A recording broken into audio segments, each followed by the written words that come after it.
जंग कोन ख़त्म थींदी। हिंदुस्तानी जारियत खिलाफ मुख्तलिफ शहरन अहमद पुर, पीर जो गोठ, मैसर वडा, खैरपुर समेत पाक आर्मी की हिमायत में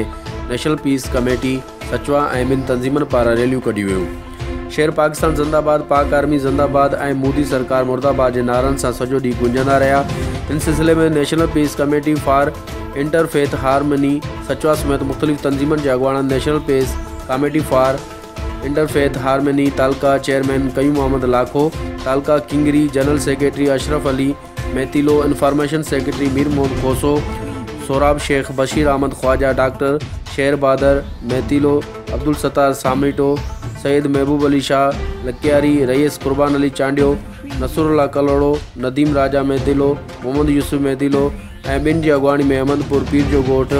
मैसर वडा, खैरपुर समेत मुख्तलिफ शहरनि में रैलियूं कढियूं वयूं ऐं पाक फ़ौज ज़िंदाबाद जे नारनि सां सॼो ॾींहुं शहर गुंजंदा रहिया।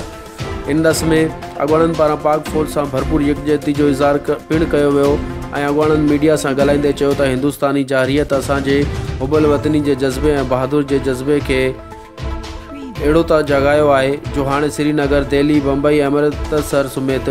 समूरी इंडिया खे फ़तह करे उते पाकिस्तान इस्लाम जो झंडो लहराईंदासीं। चांडिया बिरादरी के समाजी तंज़ीमन सचवा के अॻुवाणनि गुलाम फरीद चांडियो, रईस कुर्बान अली चांडियो, इखलाक चांडियो, इलाही बख्श चांडियो ऐं ॿिनि हिंदुस्तानी जारियत के निंदियो ऐं हिंदुस्तानी हुकूमत के पॉलिसियुनि जे सख़्त लफ़्ज़नि में मज़म्मत कई ऐं पाकिस्तान की फ़ौज सां मोहब्बत जो इज़हार कंदे हिंदुस्तानी झंडो पिणु साड़ियो वियो। अशरफ अली मेतिलो, सोच TV, अहमदपुर।